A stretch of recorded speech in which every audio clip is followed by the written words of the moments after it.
बारे में हमने जो पहले बताया था आप लोगों को, शिवाजी के बारे में बताया था और बालाजी बाजीराव, यहाँ तक हमने बताया था।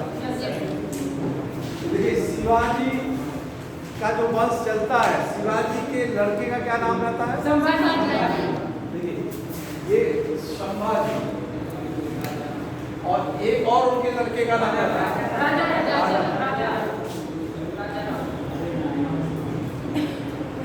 संभाजी के लड़के का नाम रहता है साहू। हमने आप लोगों को बताया था कि साहू ने जो पहले से एक पद चला आ रहा था पेशवा का, उस पेशवा पे उन्होंने विश्वनाथ, बालाजी विश्वनाथ की नियुक्ति की थी। बालाजी विश्वनाथ की उन्होंने नियुक्ति की थी साहू की। बालाजी विश्वनाथ के बाद जो पद हुआ था वो आए थे बाजीराव, और इन्हीं के काल में आए थे बालाजी बाजीराव। साहू के काल में ये भी थे, लेकिन साहू का जो काल था वो था 1708 ईस्वी से 1749 ईस्वी तक। साहू का काल है 1708 से 1749 ईस्वी। इनके काल में 3 पेशवा की नियुक्ति तो हुई थी, लेकिन साहू के बाद जब साहू की मृत्यु होती है तो पूरे साम्राज्य का जो अधिकार है वो किसके पास आ जाता है? पेशवा के पास। तो एक बहुत महत्वपूर्ण संधि होती है इतिहास में 1750 ईस्वी, वो संधि होती है संगोला की संधि। ये इतिहास बहुत बहुत इंपॉर्टेंट है। इसमें पहली बार यानी जो शिवाजी के वंशज चले आ रहे थे साहू ने अपना पूरा अधिकार, यानी साहू तो मर गए, साहू के बाद राजा राम द्वितीय हुए। दरअसल राजा राम की 2 पत्नी थी, ताराबाई और एक और पत्नी थी राजसबाई। ताराबाई से एक लड़का उत्पन्न हुआ था शिवाजी द्वितीय। लेकिन ताराबाई की लड़ाई और साहू की लड़ाई इस बात पे हो रही थी कि महाराष्ट्र के क्षेत्र में शासन कौन करेगा। सतारा, देखिए सतारा पर शासन करते थे साहू, और ये लोग जब हार गए तो इन्होंने कोल्हापुर पे अपना क्षेत्र बनाया। तो इसी क्षेत्र पे लड़ाई हो रही थी कि सतारा पे कौन शासन करेगा, इस पे। लेकिन जब साहू की मृत्यु हो जाती है तो ये राजसबाई, इनके भी एक लड़का होता है जिसका नाम रहता है, पहले तो संभाजी द्वितीय, सॉरी राजा राम द्वितीय, इनका भी लड़का रहता है राजा राम द्वितीय। इसके पहले रहता है संभाजी द्वितीय। तो राजा राम द्वितीय और बालाजी बाजीराव, इन दोनों के बीच में समझौता होता है। राजा राम द्वितीय वास्तव में ये शासक नहीं था, इसको क्या कहते हैं, ये बताया गया था कि ये शिवाजी का वंशज है, लेकिन ये वंशज नहीं था। जब ये ताराबाई इस बात का उल्लेख करती है तब एक समझौता होता है 1750 ईस्वी में, और ये समझौता होता है संगोला की संधि 1750 ईस्वी। संगोला की संधि, ये संधि होता है बालाजी बाजीराव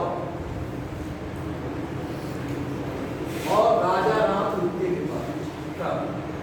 इस संधि से बालाजी बाजीराव को सारा अधिकार मिल जाता है, जो शिवाजी के वंशज को अधिकार मिलता रहता है, यानी शिवाजी के काल में वो समस्त अधिकार पेशवा को मिल जाता है। समस्त अधिकार पेशवा के पास आ जाता है। हमने आपको बताया था कि पानीपत का तीसरा युद्ध हुआ था बालाजी बाजीराव और के शासनकाल में। ये अहमद शाह अब्दाली अफगानिस्तान से आया था, और सदाशिवराव भाव और विश्वास राव ये लोग गए थे लड़ने के लिए। इस युद्ध में मारे गए पानीपत। और पानीपत के युद्ध की जब खबर बालाजी बाजीराव को पता चली थी तो बालाजी बाजीराव उस खबर को सुनने के बाद ही उनकी मृत्यु हो जाती है। इसके बाद गद्दी पर बैठते हैं माधव।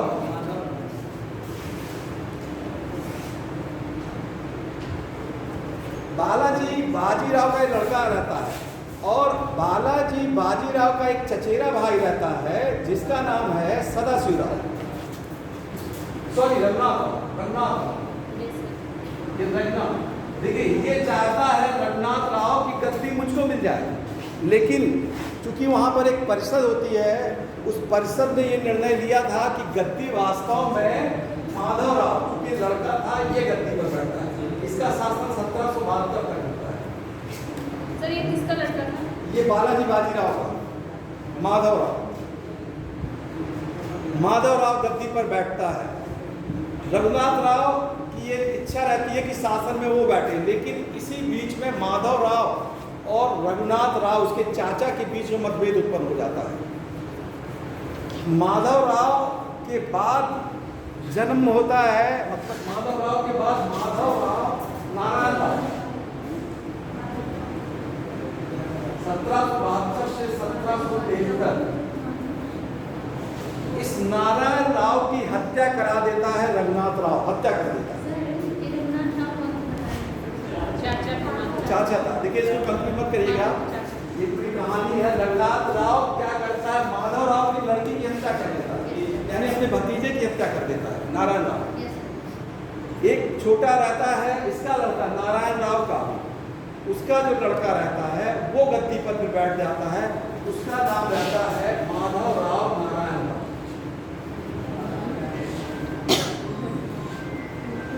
इसका काल रहता है 1773 से 1795। 1773 ईस्वी से 1795 माधव राव नारायण ये गद्दी पर बैठ जाता है।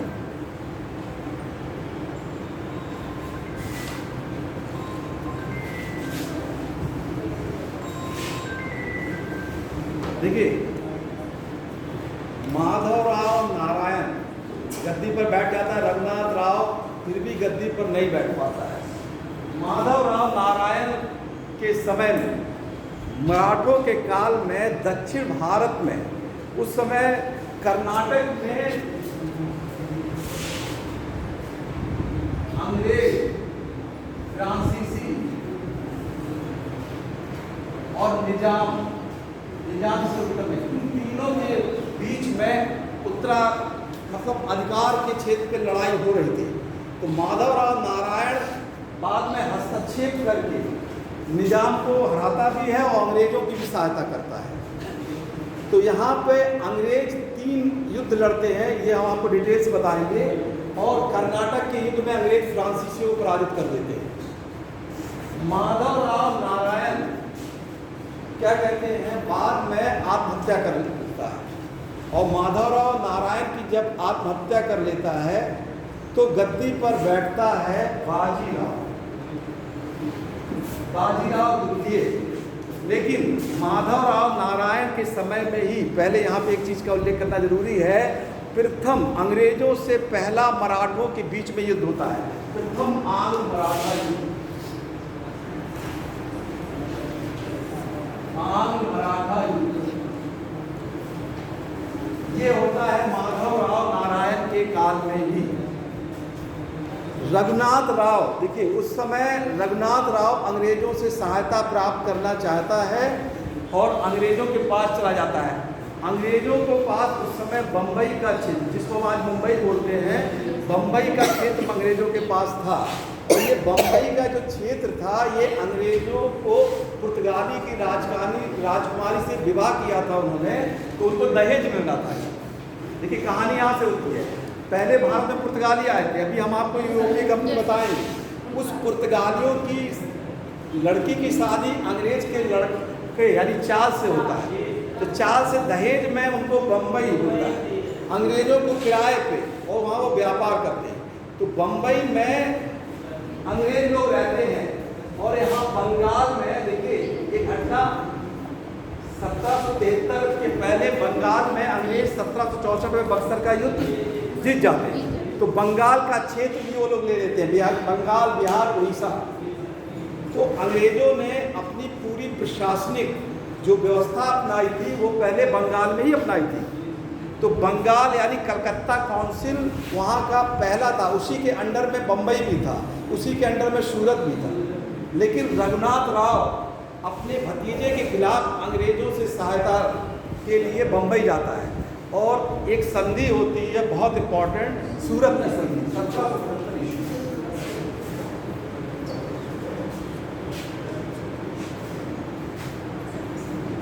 इस संधि के तहत अंग्रेज लोग रघुनाथ राव का सहायता करते हैं और उसको पेशवा घोषणा मतलब पेशवा मानते हैं।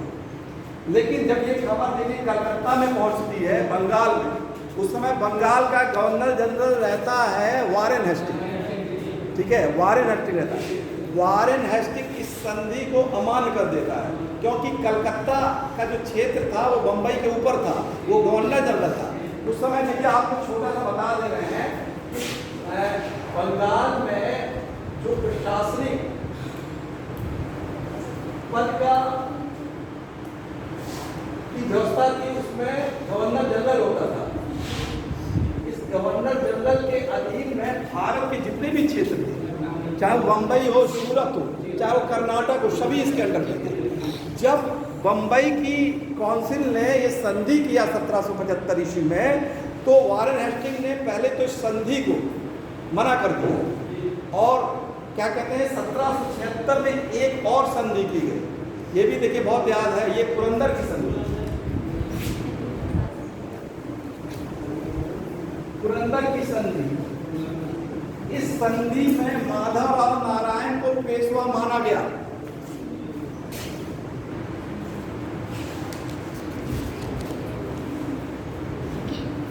तो पेशवा स्वीकार किया और जो रघुनाथ राव को पेशवा माना गया था, यानी उनको जो क्या कहते हैं सहायता की बात कही गई थी, इनकार कर दिया गया। ये दो संधि एकदम एक साथ। लेकिन भारत में अंग्रेज जो लोग रहते थे उनके ऊपर भी पूरी क्या कहते हैं एक टीम थी प्रशासनिक। इंडिया में तो अंग्रेज लोग आए थे लेकिन उनके ऊपर एक कंट्रोल था, कहाँ से? लंदन से। लंदन में एक कमेटी बैठती थी, बोर्ड ऑफ डायरेक्टर्स।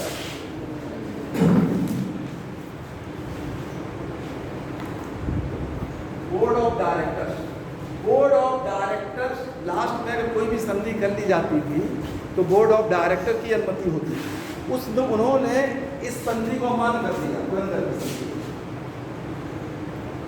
देखिए इसको अमान्य किया और फिर से ये क्वेश्चन भी आता कई बार, सूरत की संधि को फिर मान्य कर दिया उन्होंने। यानी जो वारेन हेस्टिंग का पावर था, ठीक है, जैसे मान लीजिए कोई प्रशासनिक अधिकारी हो, एसडीएम अगर कह दे कि नहीं इसको होना चाहिए, बाद में डीएम की कोर्ट कह दे कि नहीं ये गलत है, तो वैसे ही जैसे यहाँ पे इंडिया में भी न्यायालय होता है, जिला न्यायालय, फिर उच्च न्यायालय, फिर सर्वोच्च न्यायालय। हमारे यहाँ न्याय बदलता रहता है। सर्वोच्च न्यायालय अगर कोई डिसीजन देगा तो सॉरी उच्च न्यायालय, तो सर्वोच्च न्यायालय बदल सकता है। वैसे ही बोर्ड ऑफ डायरेक्टर इन्होंने भी इस डिसीजन को पलट दिया, यानी सूरत की संधि को मान कर दिया। और किसको पलट दिया? पुरंदर की संधि। पुरंदर की संधि, इसके पहले भी एक संधि थी बहुत इंपॉर्टेंट, हम उसको बता चुके हैं, 22 जून 1665 में ये शिवाजी की और जय सिंह की ये दो संधि है बहुत इंपॉर्टेंट। इन संधि से ही क्रम मिलाने को आता है क्वेश्चन। एक तो 1665 में शिवाजी के समय पे हुई थी और ये संधि हुई अंग्रेजों के समय जब माधवराव नारायण शासक थे, तब ये संधि 1776 ईस्वी है। देखिए पुरंदर एक स्थान है पूना के पास, पूना के पास स्थान है। उसी स्थान के नाम से अंग्रेजों और पेशवा के बीच में ये समझौता होता था कि कौन किसकी सहायता करेगा। इसके बदले में पेशवा क्या करते थे, कुछ क्षेत्र का अधिकार देते थे। जैसे पुरंदर की संधि पे उन्होंने थोड़ी देर के लिए सूरत नगर का व्यापार किसको, अंग्रेजों को दे दिया कुछ देर के लिए। लेकिन जब इस संधि को अमान्य कर दिया तो आपस में फिर भिड़ गए, तो पेशवा ने अंग्रेजों को पराजित कर दिया और अंग्रेजों को एक संधि करनी पड़ी जो वो नहीं चाह रहे थे। 1779 बड़ा काम। ये जितनी भी हम संधि आपको लिखवा रहे हैं बहुत ही इम्पोर्टेंट है इतिहास में। और एक तो क्वेश्चन ये आता है पूरा कि इसको क्रम से बड़ा काम। इस संधि में अंग्रेजों को जो कुछ क्षेत्र मिले थे, मराठों ने पहले 1775 में सूरत की संधि के तहत दिया था, उस क्षेत्र को उन्होंने वापस कर दिया। दूसरा, बंगाल बिहार में भी वो अंग्रेज लोग कुछ राजस्व चाह रहे थे, कुछ क्षेत्र में सेना की सहायता चाह रहे थे मराठों से, वो भी वापस ले ली गई। लेकिन अंग्रेज लोग यहाँ देखिए बैठने वाले नहीं थे, उनको ये अपमानजनक जब संधि करनी पड़ी, तब कलकत्ता यानी वारेन हेस्टिंग ही अभी गवर्नर जनरल था, तो उसने 2 फौज भेजा, 2 फौज को भेजा, एक कैप्टन गोडार्ड को, एक कैप्टन पोपम को, ग्वालियर के पास। उस समय मराठों की पराजित हुई और ग्वालियर में मराठों का नेतृत्व उस समय सिंधिया कर रहे थे। तो एक बहुत महत्वपूर्ण संधि हुई, पेशवा लोग पराजित हो गए और ये बहुत महत्वपूर्ण संधि हुई थी सालबाई की संधि 1782।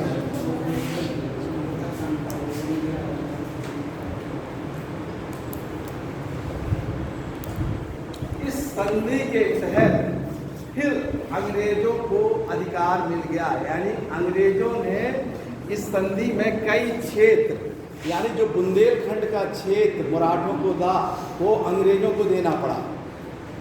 और अंग्रेजों कहते हैं मराठों को यहाँ पर एक रेजिडेंट भी रखना पड़ा पूना में।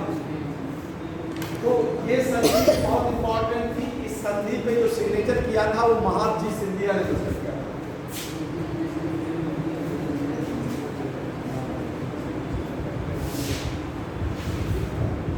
1782 ईस्वी में ये संधि हुई थी।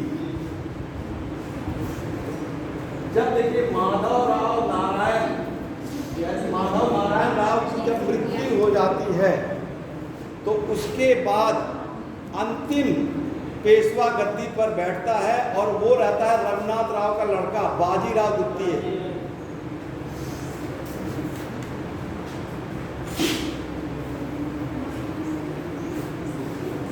बाजीराव द्वितीय 1795 से 1817 ये गद्दी पर बैठता है बाजीराव द्वितीय। ये किसका लड़का रहता है? रघुनाथ राव। बाजीराव द्वितीय। देखिए इस समय मराठा को सहायता देने के लिए कई लोग रहते हैं, जैसे सिंधिया में महाजी सिंधिया रहते हैं, जसवंत राव होलकर भी रहते हैं होलकर में, और क्या कहते हैं गायकवाड़ भी रहते हैं बड़ौदा में। बाजीराव द्वितीय के समय ही अंग्रेजों ने मराठों के ऊपर पूरा प्रभुत्व जमा दिया। अंग्रेज लोग वैसे ही 1782 में जो सालबाई की संधि हुई थी, उससे कई क्षेत्रों में अधिकार प्राप्त कर ली थे। बाजीराव द्वितीय ने एक होलकर वंश है जो इंदौर में है, होलकर, उसमें जसवंत राव होलकर के भाई की इन्होंने हत्या करा दिया, और जिसपे जसवंत राव होलकर ने बाजीराव द्वितीय और सिंधिया को पराजित कर दिया मिलकर। जिससे क्या हुआ कि ये महाजी सिंधिया नहीं, दौलत राव सिंधिया, महाजी सिंधिया मर जाते हैं, महाजी सिंधिया के बाद दौलत राव सिंधिया गद्दी पर बैठते हैं। इन दोनों को पराजित करने के बाद अंग्रेजों की सहायता के लिए बाजीराव द्वितीय जाता है, लेकिन अंग्रेज तभी सहायता करते हैं जब ये संधि पर दस्तखत करते हैं। ये बहुत ही इंपॉर्टेंट संधि हुई 1802 ईस्वी में, बस्ती की संधि।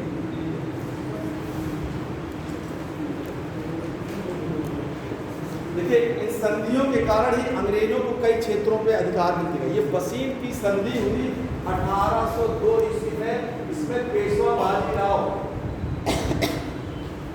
द्वितीय एवं पेशवा बाजीराव द्वितीय एवं क्या कहते हैं अंग्रेज के बीच में ये समझौता हुआ था, वसीम संधि। 1803 ईस्वी में क्या कहते हैं भोसले, ये महाराष्ट्र के नागपुर में रहते थे, इन्होंने भी एक संधि करनी पड़ी अंग्रेजों से 1803 ईस्वी में, और ये संधि हुई देवगांव में।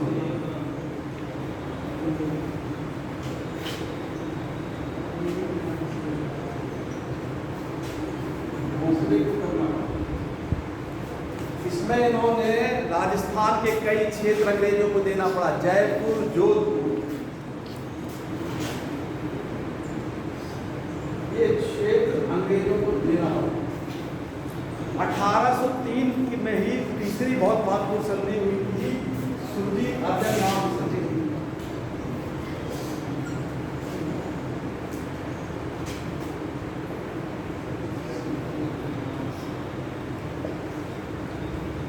ये सिंधिया लोग देखिए ग्वालियर बुंदेलखंड के आसपास क्षेत्र में रहते थे।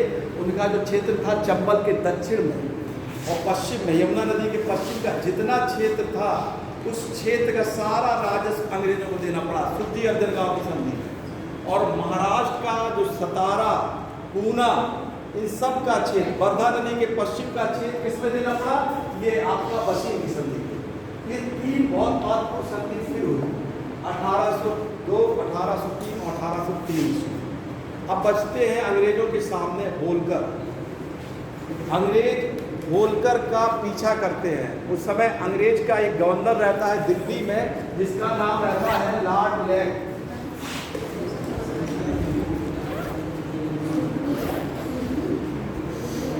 देखिए लॉर्ड लेग जसवंत राव होलकर का पीछा करता है। जसवंत राव भागते भागते अमृतसर चला जाता है। उस समय पंजाब का शासक रहता है राणा रणजीत सिंह।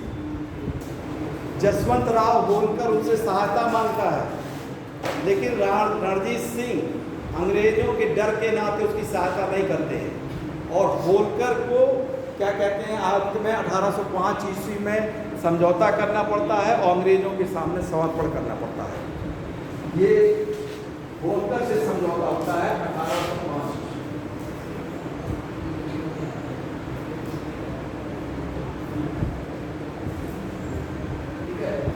लॉर्ड लेग के समय एक दिल्ली का उस समय गवर्नर था, इसने किया। मराठा का अंतिम पड़ाव, यानी अंतिम पड़ाव आता है जब अंग्रेज गवर्नर जनरल बन के आता है लॉर्ड हेस्टिंग्स।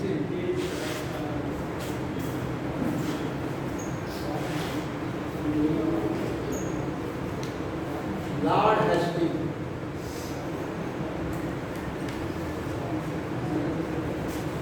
लॉर्ड हेस्टिंग की जो नीति थी वो थी कि पूरी साम्राज्यवादी नीति, यानी जितने भी क्षेत्र हैं उसमें सबको विजय करके अंग्रेजों को एक साम्राज्य यानी उसका विस्तार कर दिया जाए। इसलिए लॉर्ड हेस्टिंग क्या कहते हैं, पेशवा से जबरन कहता है कि आप हमारे सामने आत्मसमर्पण करते राज को हमारे हवाले कर दीजिए, लेकिन ये मना करते हैं। मना करने के कारण इनकी पराजय होती है। 3 बहुत महत्वपूर्ण युद्ध होता है, उसमें पराजय होती है। इसमें एक युद्ध होता है कोरेगांव महाराष्ट्र के पास और एक होता है अंटी के पास, ये महाराष्ट्र का एरिया है। इसमें पेशवा बाजीराव इसलिए पराजित होता है।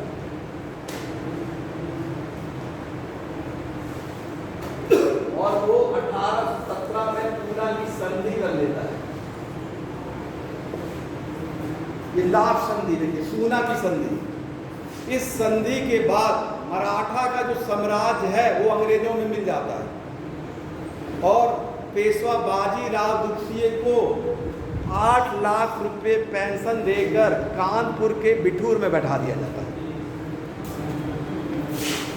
8 लाख रुपए पेंशन देकर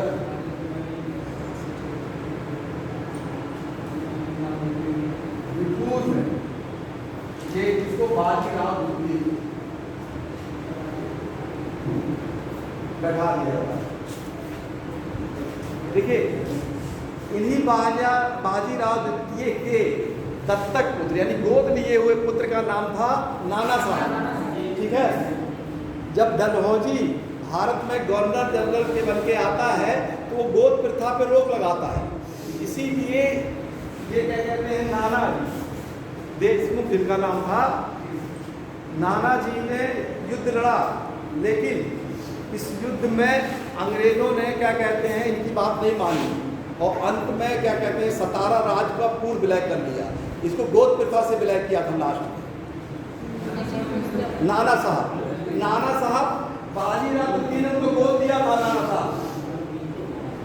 नाना साहब ये चाहते थे कि उनको भी सतारा की गद्दी मिल जाए, लेकिन वो पेंशन भी नहीं मिली। गद्दी कहाँ मिलती, पेंशन जो मिल रही थी इनको वो पेंशन भी नहीं मिली, पेंशन नहीं दिया लॉर्ड डलहौजी ने। तो इन्होंने युद्ध लड़ा था 1857 की जब क्रांति हुई थी, तो नाना साहब ने रानी लक्ष्मीबाई का साथ दिया था, युद्ध लड़ा था, लेकिन इनको पेंशन नहीं, इनकी लड़ाई पेंशन के लिए थी। डलहौजी ने कहा था पेंशन उसी को मिलेगा जो उनका वास्तविक पुत्र रहेगा, दत्तक पुत्र को पेंशन नहीं लाऊंगा, तो इसलिए इन्होंने लड़ाई किया। ये देखिए बहुत महत्वपूर्ण संधि पूना की हुई, और इसके बाद 1817 को ही ग्वालियर की संधि हुई, ये हुई सिंधिया से। 1817 में पूना की संधि हुई, फिर ग्वालियर की संधि हुई, और इसके पहले 1816 में एक और संधि हुई थी, और ये संधि हुई थी नागपुर की संधि।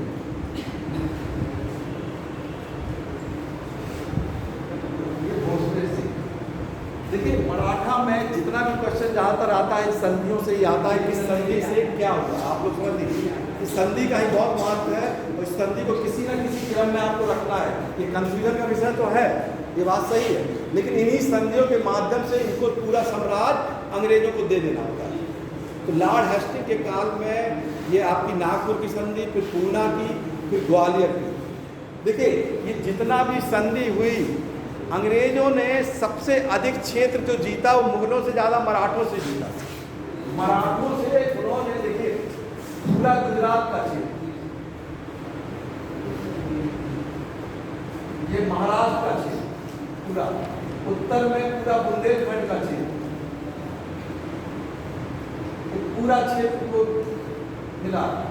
सबसे ज़्यादा जो प्रबल लड़ाई अंग्रेजों को मराठा से ही करनी पड़ी, और मराठा से ही इनकी संधि करनी पड़ी।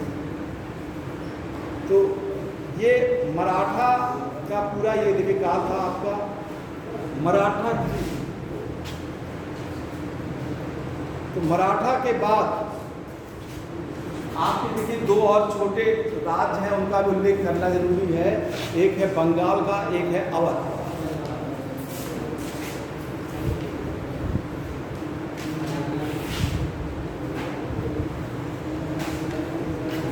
बंगाल, देखिए बंगाल शुरू से ही भारतीय इतिहास में बड़ा विवादित रहा। सल्तनत काल से मुगल काल तक हम देखते रहे कि बंगाल पे लोग क्या कहते हैं, बंगाल पे लोग अधिकार ज़्यादा करने चाहते थे। उसके कई कारण थे। एक कारण तो सबसे बड़ा व्यापारिक क्षेत्र। बंगाल में आज भी अगर आप पूरा बंगाल को देखेंगे तो पूर्वी बंगाल में कपड़े का उद्देश्य, कपास का, खेती का बहुत बड़ा क्षेत्र है आज भी वहाँ पे। और बंगाल में रेशम बहुत उत्पादन होता था शुरू से ही। अंग्रेज भी भारत में आए थे तो उन्होंने अपनी पहली जो है फैक्ट्री तो कहीं स्थापित की, लेकिन अपना पूरा विकास कहाँ से किया? बंगाल से। तो बंगाल की इतिहास जो शुरू होता है वो कई काल के कई चरण होता है, लेकिन बंगाल में जब औरंगजेब गद्दी पर बैठता है तो औरंगजेब का ही एक भाई रहता है शाह शुजा, रहता है ना। उसी के काल में अंग्रेजों ने अपनी पहली फैक्ट्री स्थापित की थी हुगली में 1651 में। यहाँ पर एक फैक्ट्री स्थापित हो गई थी अंग्रेजों की। अंग्रेजों मुगल वंश में कोई स्त्री थी, उस समय कोई अंग्रेज डॉक्टर ने, एक महिला डॉक्टर ने उस स्त्री का इलाज कर दिया। इसके फलस्वरूप मुगल साम्राज्य ने क्या कर दिया, अंग्रेजों को 3000 रुपया वार्षिक देने पर बंगाल में फ्री व्यापार करने के लिए, सिर्फ इतने में इलाज करने पर ही 3000 रुपया व्यापार पर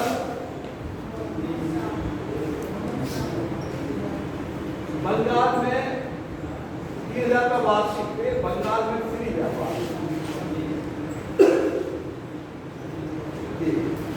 इसके बाद औरंगजेब का एक लड़का था अजीमुस्सान, वो भी 1698 ईस्वी में, उसी के काल में बंगाल को में 3 क्षेत्रों को अंग्रेजों को मिल जाता है। 3 क्षेत्र की जमींदारी, सुल्तानाती, कलिकाता और गोविंदनगर। ये तीनों ही क्षेत्र जो जमींदारी अंग्रेजों को मिलता है, इसी से बाद में कलकत्ता नगर बसता है। इन्हीं तीन जगह पे कलकत्ता नगर बनता है। इसी कलकत्ता नगर का नाम होता है, क्या नाम होता है? Fort William. बाद में इसी का फोर्ट विलियम नाम भी रख दिया जाता है। इसी कलकत्ता में जो क्या कहते हैं, इसका प्रशासनिक नाम फोर्ट विलियम। तो ये तीन क्षेत्र मिलता है बंगाल में। उस समय चूंकि सूबेदारों की नियुक्ति हुई थी, तो मुर्शीद कुली खां की नियुक्ति की गई थी। ये नियुक्ति की गई थी जब कोरबसिया शासक था। तो मुर्शीद कुली खां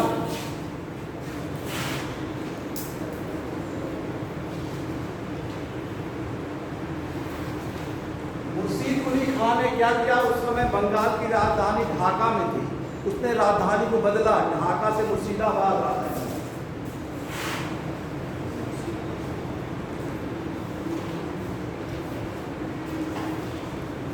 मुर्शीद कुली खां के पास बंगाल था और उड़ीसा, दो क्षेत्र का उसके पास अधिकार था, बंगाल और उड़ीसा।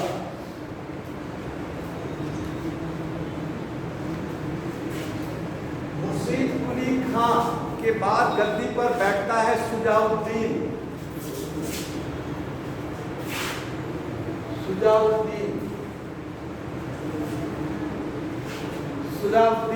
गद्दी पर बैठता है। शुजाउद्दीन को बिहार का क्षेत्र भी दे देते हैं मुगल लोग। बिहार का क्षेत्र भी इसको दे देते हैं। ये बिहार का क्षेत्र दे देता है।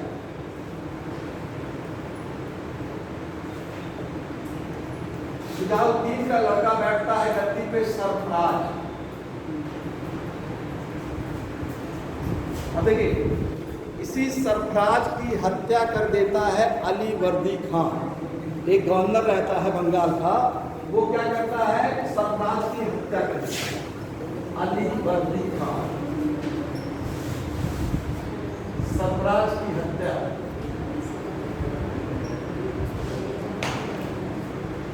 भेड़िया नामक स्थान।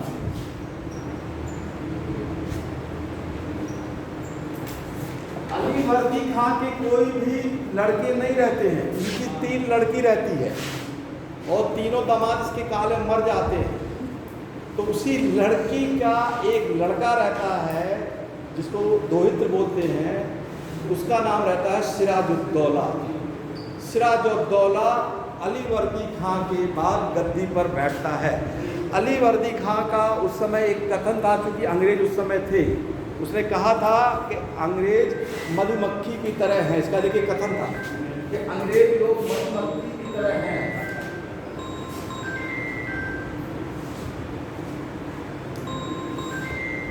मधुमक्खी की तरह हैं अंग्रेज, और अगर इनको छेड़ दिया जाए, अगर ना छेड़ा जाए तो शहद देंगे, छेड़ेगा तो काट काट कर मार देंगे। ये कथन था अली वर्दी का। अली वर्दी के बाद गद्दी पर बैठते हैं सिराजुद्दौला। अब देखिए, यहीं से अंग्रेज और बंगाल के नवाब के बीच में लड़ाई शुरू होती है। सिराजुद्दौला, इसके पहले 1717 ईस्वी में फर्रुखसियर जब गद्दी पर बैठा था, उसने अंग्रेजों को 3000 रुपया कर चुकाने पर बंगाल, बिहार, उड़ीसा तीनों जगह मुक्त व्यापार करने की अनुमति दी। बंगाल, बिहार, उड़ीसा, यहाँ पर मुक्त व्यापार ये दिया था फर्रुखसियर ने 1717 ईस्वी। इसको मैग्ना, इंग्लैंड का मैग्ना कार्टा कहा जाता है। ये मुक्त व्यापार 3000 रुपया वार्षिक कर्ज के बदले ये मिला था किसको? अंग्रेजों को, जो बंगाल में थे। इस समय फ्रांसीसी भी बंगाल में थे। फ्रांसीसियों ने एक बस्ती बसाई थी जिसका नाम था चंद्रनगर। फ्रांसीसियों ने एक बस्ती बताई थी चंद्रनगर।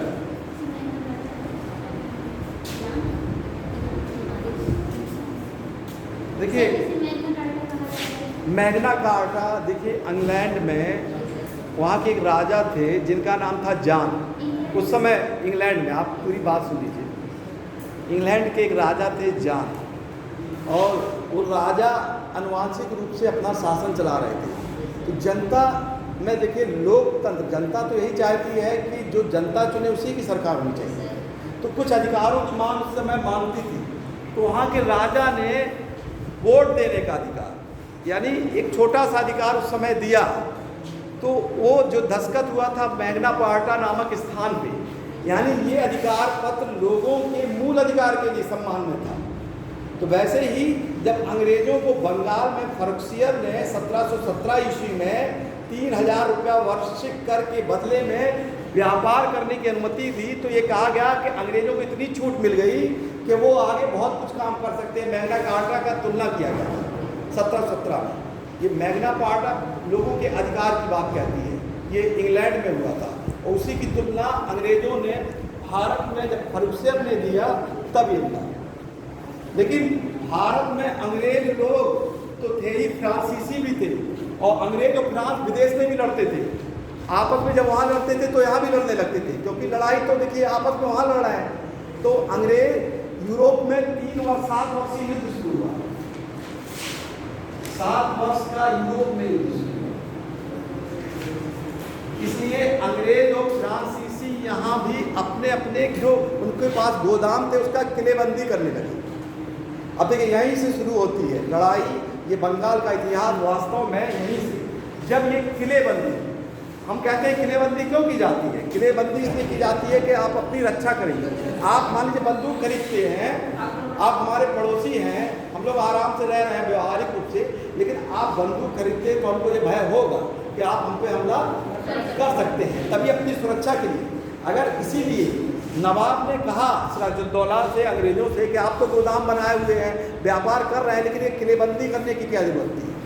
तो फ्रांसीसियों से कहा, फ्रांसीसी ने रोक दिया।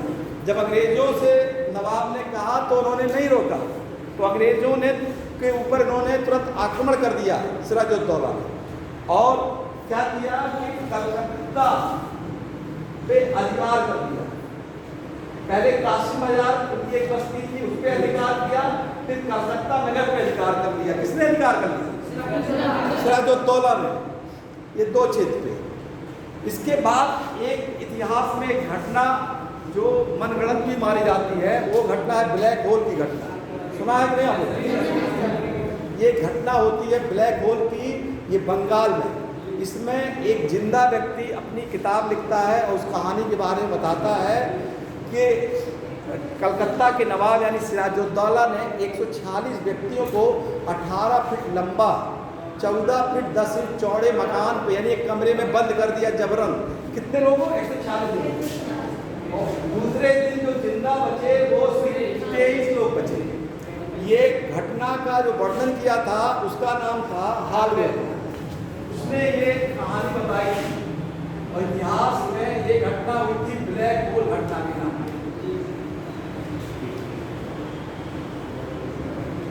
ये 1756 में हुई थी ये घटना। तो जब कलकत्ता नगर पे अधिकार कर लिया, एक घटना भी, अंग्रेज लोग तो इसको सही कहते हैं। दक्षिण में अंग्रेज लोग अपनी फैक्ट्री दक्षिण में भी थी, कर्नाटक में। कर्नाटक में वहाँ पर लॉर्ड क्लाइव था। जब उनको लोगों को ये पता चलता है कि कलकत्ता किसने ले लिया, तो क्लाइव वहाँ से चलता है। कहाँ से? कर्नाटक से, अपने साथी वाटसन के साथ यहाँ पर। तो जो सिराजुद्दौला ने कलकत्ता शहर जो लिया था उसको अपने एक अधीन मानिकचंद को दे दिया, मानिकचंद को दे दिया। क्लाइव ने देखिए यहाँ पे घूस दिया मानिकचंद को, फिर से कलकत्ता घूस देकर कलकत्ता पर अधिकार कर लिया।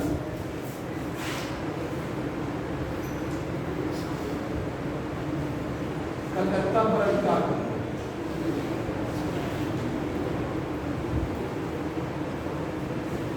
और एक संधि की नवाब से 1757 में, फरवरी 1757 में अलीनगर की संधि।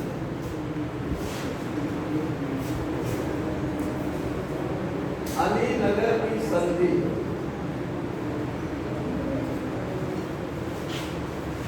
इस संधि के तहत नवाब ने राजस्व यानी कुछ आय का, उनके जो लोग व्यापार करते थे उस राजस्व का, अभी इसमें ये नहीं लिखा गया कि कितना राजस्व मिलता, ये नवाब तय करेगा।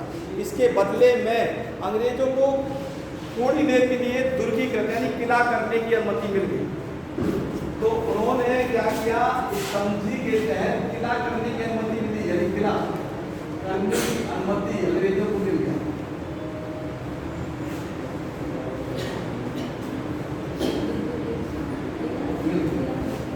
और राजस्व जो तय हुआ था उसका भी कोई नियम नहीं था, यानी बंगाल का जो क्या कहते हैं नवाब था उसी को तय करना था। तो जब अंग्रेजों को इतनी छूट मिल गई तो अंग्रेजों ने इस छूट में पाकर उन्होंने क्या किया, फ्रांस का जो व्यापारिक केंद्र था चंद्रनगर, उस पर हमला करके कब्जा कर लिया अंग्रेजों ने। अब यहाँ से वो और थोड़ा सा तेज है, उन्होंने फ्रांसीसी व्यापारिक केंद्र चंद्रनगर पर कब्जा कर लिया।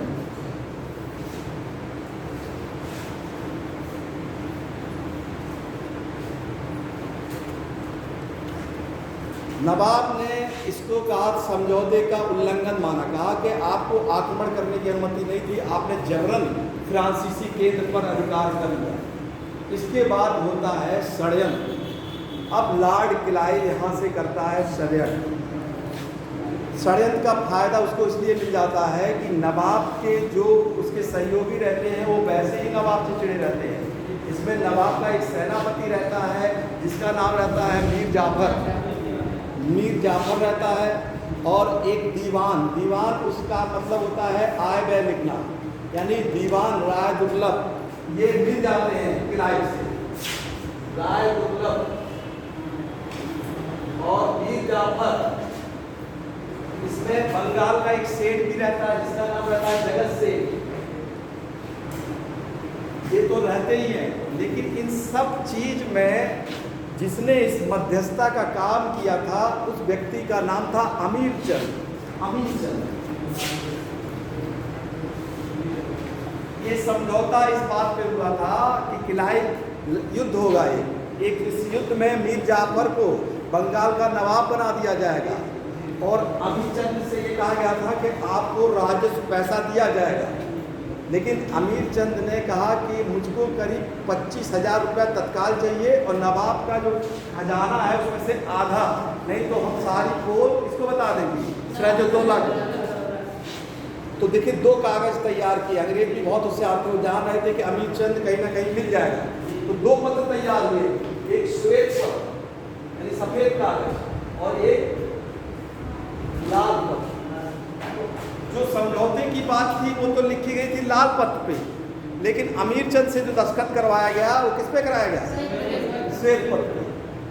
बाद में अमीर चंद की हत्या करवा देती जाती है, और ये क्या कहते हैं युद्ध शुरू होता है 1757 ईस्वी में पिलासी। ये बंगाल के कहाँ पे, नदिया जिले, बंगाल के नदिया जिले में बहुत ऐतिहासिक युद्ध होता है पिलासी का युद्ध। ये 1757 23 जून 1757 तो ये युद्ध होता है 23 जून। देखिए डेट वैसे याद है, लेकिन कभी जो बहुत इम्पोर्टेंट है उसका तो एकदम याद ही रहता है, ठीक है। 22 जून 1665 है पुरंदर की संधि, ठीक है। और ये संधि आप लोग बिल्कुल याद करें, क्योंकि ये हमेशा भूलता है और आता भी है। इस युद्ध में सिराजुद्दौला ने भाग लिया। सिराजुद्दौला की तरफ से जो और क्या कहते हैं थे नेता, सैनिक नेता, वो तो लड़े, मानिक चंद, और एक और था मीदान चंद, वो तो मारा गया युद्ध में, लेकिन मीर जाफर खड़ा रहा। वो समझौता किया था तो उसने युद्ध में भाग नहीं लिया। अंत में जाके सिराजुद्दौला युद्ध छोड़कर भागता है, मीर जाफर का लड़का उसकी हत्या करा देता है। तो यहाँ पर सिराजुद्दौला का क्या कहते हैं अंत हो जाता है। ये पूरा युद्ध जो लड़ा गया था षड्यंत्र से, तो यानी षड्यंत्र की नींव का जो पत्थर अंग्रेजों ने लगाया था वो किस मैदान में लड़ा है, प्लासी के मैदान। ये पहला 1757 ईस्वी में ये लड़ा गया। अब गद्दी पर कौन बैठा? मीर जाफर को इन्होंने नवाब बनाया। मीर जाफर बहुत खुश था और किराए पर कुछ होता ही, क्योंकि उसको 2,34,000 रुपया मिलना था। 2,34,000 रुपया दिया गया और अंग्रेज सैनिकों को 50 लाख रुपया। जब इंग्लैंड में ये खबर पहुंची तो इंग्लैंड में वहाँ के जो व्यापारी थे, चूंकि प्राइवेट कंपनी थी, तो उन्होंने कहा कि दक्षिण से ज़्यादा तो पूरब में यानी बंगाल में ज़्यादा पैसा है, यहाँ इतना पैसा मिल गया एक ही युद्ध में। 2,34,000 को सिर्फ किराए को मिले, 50 लाख रुपया उस जमाने में सेना को खर्चे के लिए दिए गए। मीर जाफर गद्दी पर बैठा। मीर जाफर और एक चीज क्या कहते हैं, बर्दवान, वहाँ का एक क्षेत्र है बंगाल का, वहाँ का भी व्यापार किया गया। मीर जाफर का जो काल था 1757 से 1760, लेकिन मीर जाफर डरा हुआ था। उसको मालूम था कि सिराजुद्दौला की हत्या बन गई। मीर जाफर पे अंग्रेजों ने आरोप लगाया कि आप डच लोगों को सहायता दे रहे हैं। उस समय डच भी क्या कहते हैं बंगाल में थे, और उन्होंने कहा कि आप जो है क्या कहते हैं गद्दी पर छोड़ दीजिए। इधर अंग्रेजों ने मीर जाफर के दामाद, जिसका नाम था मीर कासिम से समझौता कर दिया। मीर कासिम का काल था 1760 से 1763 ईस्वी। मीर कासिम को देखिए नवाब बना दिया। अब मीर जाफर के को हटा दिया और नवाब बना दिया मीर कासिम। मीर कासिम से ये समझौता हुआ था। मीर कासिम को 3 क्षेत्र अंग्रेजों को देना था। 3 क्षेत्र का व्यापार, बर्दवान, मिदनापुर और चटगांव का पूरा राजस्व देना था। और सिलहट एक स्थान है बंगाल में, वहां पर चूने का व्यापार में आधे हिस्सेदारी।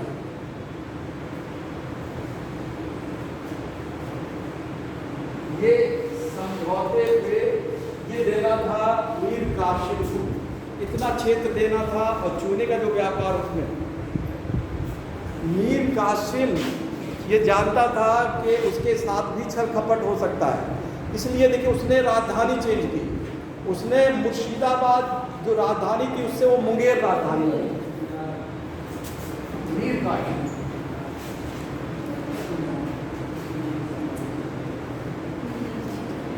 राजधानी उसने क्या मुर्शिदाबाद से मुंगेर राजधानी। देखिए एक शब्द है दस्तक। दस्तक मतलब होता है फ्री व्यापार करने का एक पत्र होता था। ये फर्रुखियर के समय अंग्रेजों को मिला था, लेकिन वो लोग दस्तक क्या करते थे, पास होता, जैसे मान लीजिए हमको पास मिले गोरखपुर जाने का फ्री, हम आपको भेज दिए, हमको उससे 100 रुपया फायदा होता है, हम आपको 10 रुपये दे दिए। तो अंग्रेज लोग भी क्या करते थे, जो फ्री व्यापार का उनको मिला था दस्तक, वो क्या करते थे, बेचने लगे। इससे क्या हुआ, मीर कासिम का व्यापार में बहुत दिक्कत हो रही थी, तो उसने क्या किया, जो व्यापार पुनः व्यापार यानी दस्तक का अधिकार छीन लिया।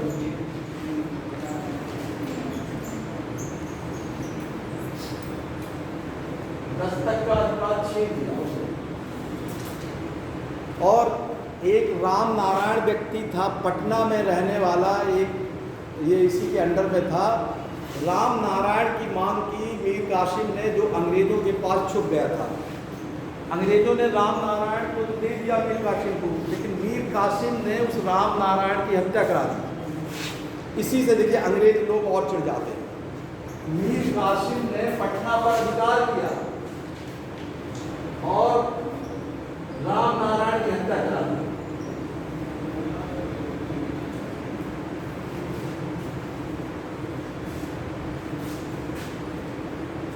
इसके बाद एक अंग्रेज एलिस रहता है, उसने आक्रमण करता है, वो पटना पर फिर अधिकार कर पाता है।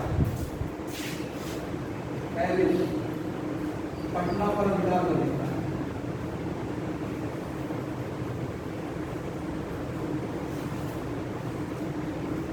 अंग्रेज लोग मीर कासिम को कहते हैं कि आप पद छोड़ दीजिए, अब चूंकि सीधी लड़ाई होती है, इसलिए पटना से भागकर सीधे मीर कासिम जाता है अवध के नवाब से मिलने के लिए। उस समय अवध का नवाब कौन था? शुजा-उद-दौला। अवध का नवाब शुजा-उद-दौला।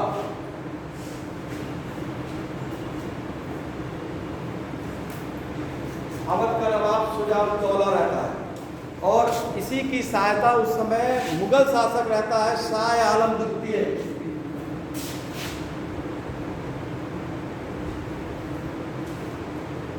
शाह आलम द्वितीय और मीर कासिम, ये तीनों लोग मिल जाते हैं और एक बहुत महत्वपूर्ण इतिहास में होता है बक्सर का युद्ध 1764, 22 अक्टूबर 1764।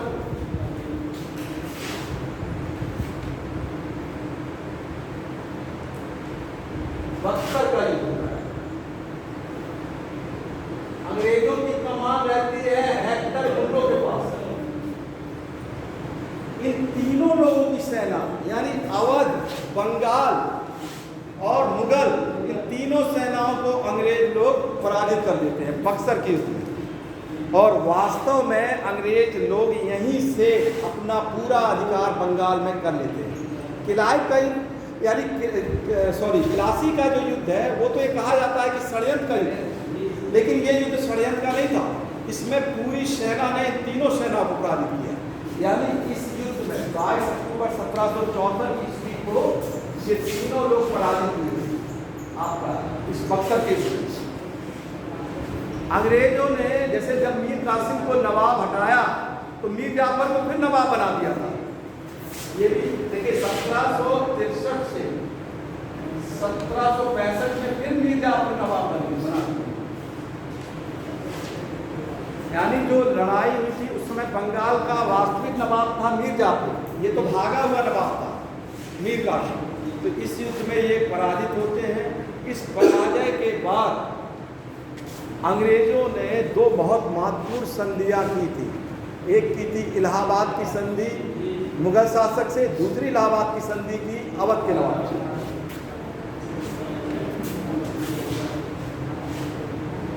इलाहाबाद की संधि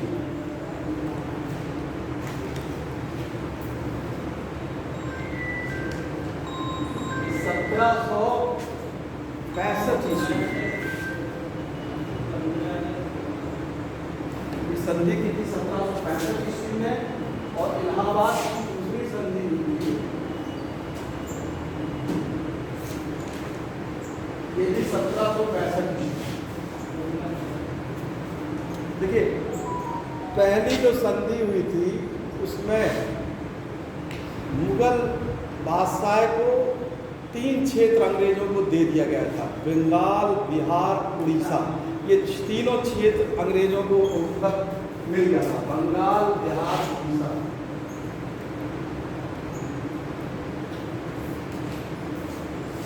ये 3 क्षेत्र मिला था। अंग्रेजों ने अवध के नवाब से इलाहाबाद का जिला और कड़ा का जिला, वही कड़ा का जिला जो अलाउद्दीन खिलजी के समय था, ये 2 जिला किसको दे दिए? मुगल नवाब। इलाहाबाद का जिला और कड़ा का जिला ये दे दिए मुगल नवाब, मुगल शासक को दे दिया शाह। बंगाल, बिहार, उड़ीसा अंग्रेजों को मिल गया। अंग्रेजों ने यहाँ पर जो अधिकार लिया वो दीवानी का अधिकार लिया। यानी 2 प्रकार के कानून होते थे, एक दीवानी, एक फौजदारी। तो अंग्रेज तो होशियार थे, दीवानी से सीधे राजस्व की आय होती थी, उन्होंने फौजदारी न्याय अधिकार नहीं लिया मुगल शासक से, यानी दीवानी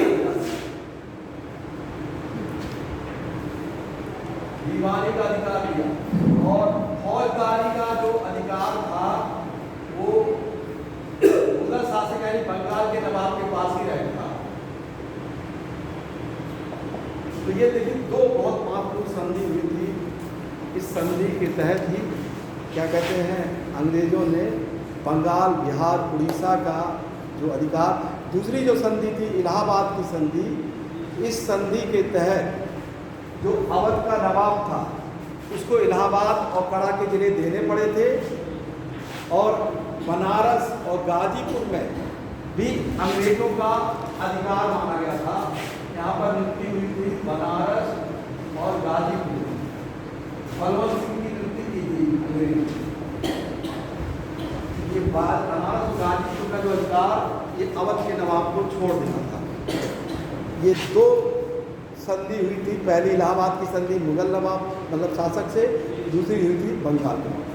चलिए इसको बंद कर दीजिए।